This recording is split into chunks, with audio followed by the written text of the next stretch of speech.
Hey YouTube, Hyckory Styck back with you again. Let's talk about rod weight ratings and what they mean to you.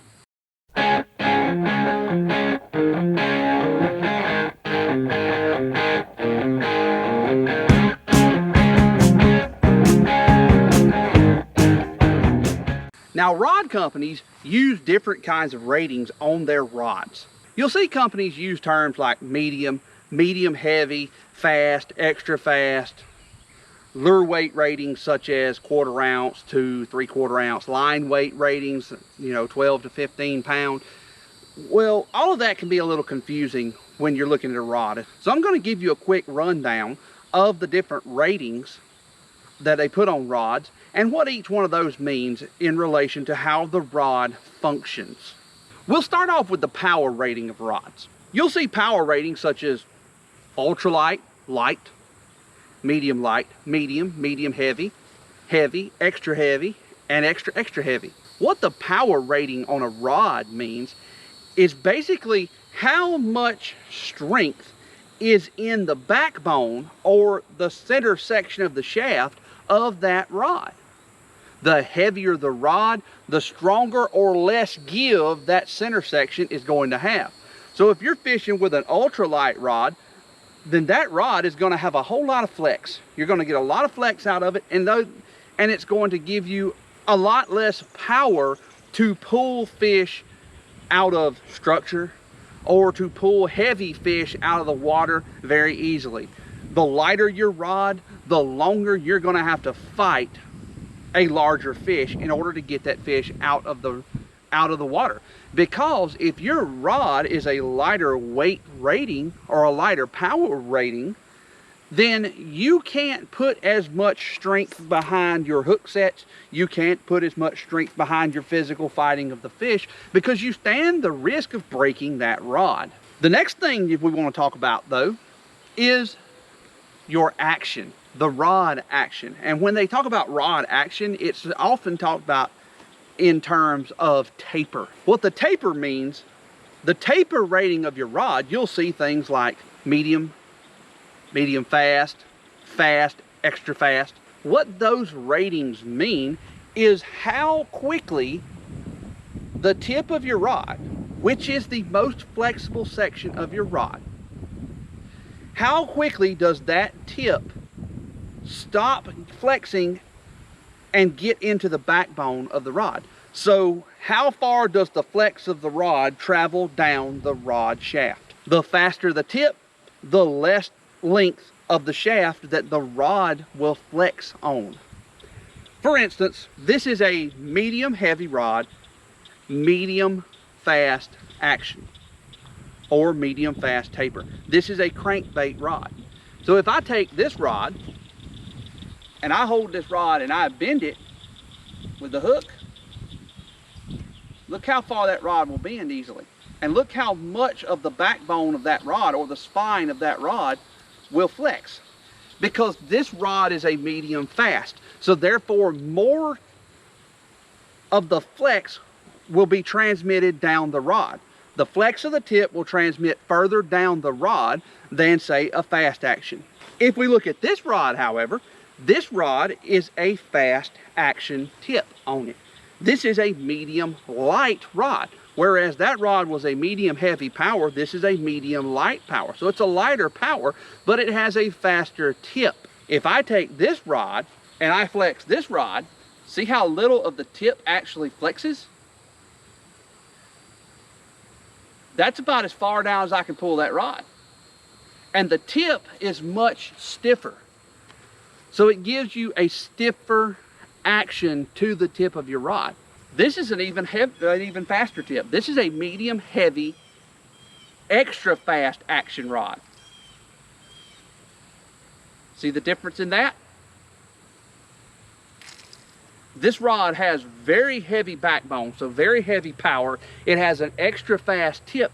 So this tip is not very flexible at all. The tip is not nearly as limber. The backbone of the rod is strong. This rod gives you a lot of strength and a little tip flexibility. So these two rods, the medium heavy extra fast and the medium heavy moderate fast, These two are basically on the opposite ends of the spectrum as far as tip goes. But the difference is, this one on the right is a crankbait rod. This one on the left is a topwater and jerkbait rod. What does a stronger tip or a less flexible tip versus a more flexible tip do for you? Your tip taper or action or flexibility, however you want to put it, determines how responsive your rod is going to be to the movements of your hand and or arm. This extra fast tip medium action rod, this is a topwater and jerkbait rod. When you're fishing a topwater bait or a jerkbait, you want to be able to make small, little, light, insignificant twitches and affect the bait out there in the water. An extra fast or a fast tip allows you that ability. But since the tip is not as flexible, a smaller movement of your hand or wrist will impart that same movement to the bait out there. However, with a moderate fast tip, such as with this crankbait rod, that same smaller movement will not impart as much movement to the bait because the tip of the rod has more give. How fast you want your tip is kind of personal preference. I like an extra fast when I'm fishing topwater and jerkbait. When I'm fishing soft plastics, I like a fast tip. When I'm fishing a crankbait or even a spinner bait, I like a moderate action tip because I like to have a little more give. When you're fishing a crankbait or a spinner bait, that's a constant retrieve bait. You're throwing that bait out there and you're retrieving it. And the fish are hitting that bait while it is in motion. Therefore, the moderate fast tip that has more give to it will help you with your fish hookups because that tip is going to allow the fish to be able to grab the bait, number one, and number two, you not jerk the hook out of the fish's mouth. Opposite of that, when you're fishing a jerkbait or a topwater bait, you're popping that bait along or you're jerking it along underwater and you're stopping it. You're jerking, stopping, and waiting. And typically, not all the time, but typically, the fish is going to hit that bait while it's sitting still. So you don't have to worry as much about ripping the hooks out of the fish's mouth. You let the fish grab it and then you set the hook. So your extra fast or fast tip helps you because you get to impart the action to the bait that you need. Same thing with a soft plastic. If you're fishing a soft plastic out there and you're pulling that soft plastic through the weeds or through the brush piles or whatever, you want a little stronger tip so that you can get it over the brush, you can move it, and you can impart the action to it that you want. So you want a fast tip. You can fish any bait with a moderate tip, however, but you're going to have better success if you match your tip to the type of fishing that you're doing. Now let's talk about bait weight ratings on rods. Pretty much all manufacturers put a weight rating for baits on their rods. And what that weight rating is through their research, they have determined that a certain range of baits cast best on that rod. For instance, this medium heavy extra fast action topwater and jerkbait rod from Cashion, this rod is rated for a 1/4 to 3/4 ounce bait. However, this medium power extra fast action topwater and jerkbait rod from Cashion also is rated from 3/16 ounce to 1/2 ounce. The difference being one's a medium heavy and one's a medium. The medium is weighted for a lighter bait. The reason is rod loading during the cast. When you cast a bait, you want that bait to be able to load your rod. Or in other words, when you swing, when you come back to throw, you want your bait during that reverse action, you want your bait to pull your rod back some and flex that rod back so that when you go forward, the rod rebounds and it gives a little bit of rubber band action to help you cast further. So you want your bait to load your rod. And that's why they put weight ratings for baits on rods, because that is the weight range that they recommend to throw on that rod to properly load the rod. It isn't a hard and fast rule though, it's a general guideline, because some rods throw a lighter weight bait just as well as they throw a bait in their weight range. Some rods throw a heavier bait just as well as a bait in their weight range. For instance, this ALX Zolo Speedfury. This rod is rated for a 1/4 to 5/8 ounce bait, and it throws those beautifully. But guess what? It also throws a Nico crawfish with a 1/16 ounce jig head, which in total, those two together weigh about 1/8 of an ounce. It throws that combo beautifully. That's a full 1/8 of an ounce lower in weight than its lowest recommended weight range. But it still throws it beautifully. It loads the rod well.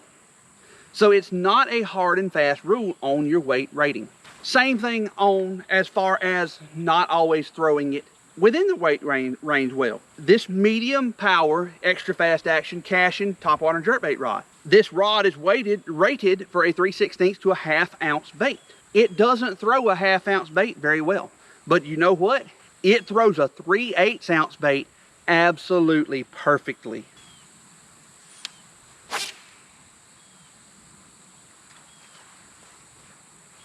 That's about 60 to 70 yards.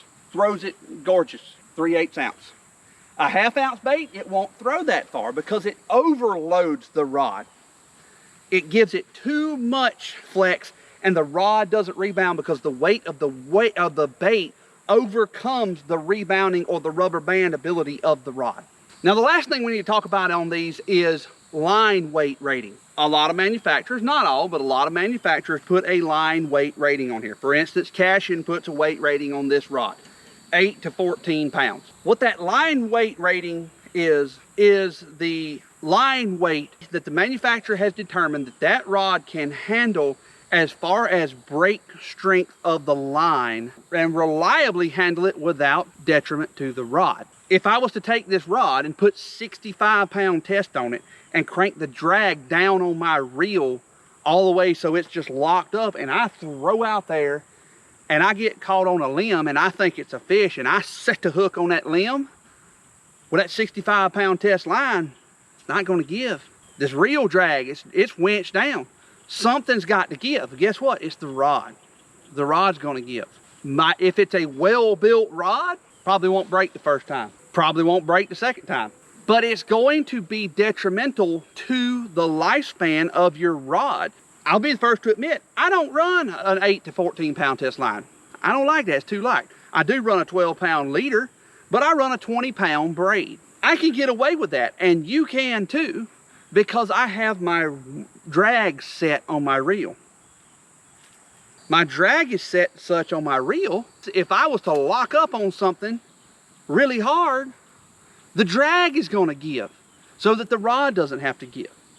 So the weight rating is a general guideline for you to know how much power you can use with that rod. Then you've got rod lengths. I'll touch on that for a second. Rod lengths do make a difference. A longer rod, say a 7.5 foot rod, that is an extra fast. Let's just say a 7.5 foot medium power extra fast rod. It's going to be a little bit lighter action or a little bit lighter power than a 6'10" medium power extra fast action because the blank is physically longer.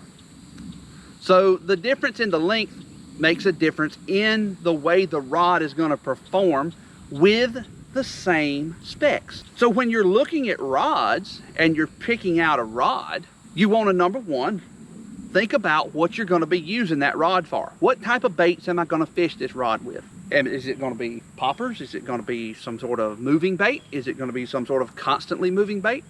What am I fishing this with? Secondly, you're going to want to think about what weight baits am I going to be throwing on this rod so that you can pick the right weight rating of rod. Thirdly, you're going to think about how much power do I need? What are the conditions I'm going to be fishing? Am I going to be fishing in open water that has no structure? It's just open water, say rocky bottoms, that I'm just going to be skipping a soft bait across the top of, and I'm not going to get hung up on anything? Or am I going to be fishing in thick lily pads, underneath, punching through thick cover? Which am I going to be doing? That's going to determine what power rod you need. Lastly, you want to consider, what length rod do I want? Rod length is a very, very subjective and very personal preference thing. I fish with a pretty wide range of rod lengths. This is 6'10". Both my jerkbait rods are 6'10". My crankbait rods are 7 foot. My soft bait rods, both 7.5 footers. I fish with a 6'10" jerkbait rod because most of the time I'm fishing a jerkbait with the tip down. I'm not a very tall man. I'm only 5'9". So therefore, if I'm fishing with the tip down, even standing in my boat, if I'm fishing a 7 foot long or 7.5 foot jerkbait rod, my rod is going to be slapping the top of the water a lot. So I fish with a 6'10". However, I'm fishing a soft bait. I fish a high rod when I fish a soft bait.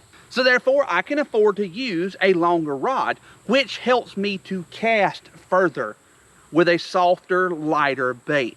So these are all the considerations you want to make when picking out a rod. It's a lot of information, but I hope that this little explanation that I've given you here will help you out. I hope that it'll help you be able to make an informed decision on your next rod purchase. So until the next time, as always, this is Hyckory Styck. You folks have a good one.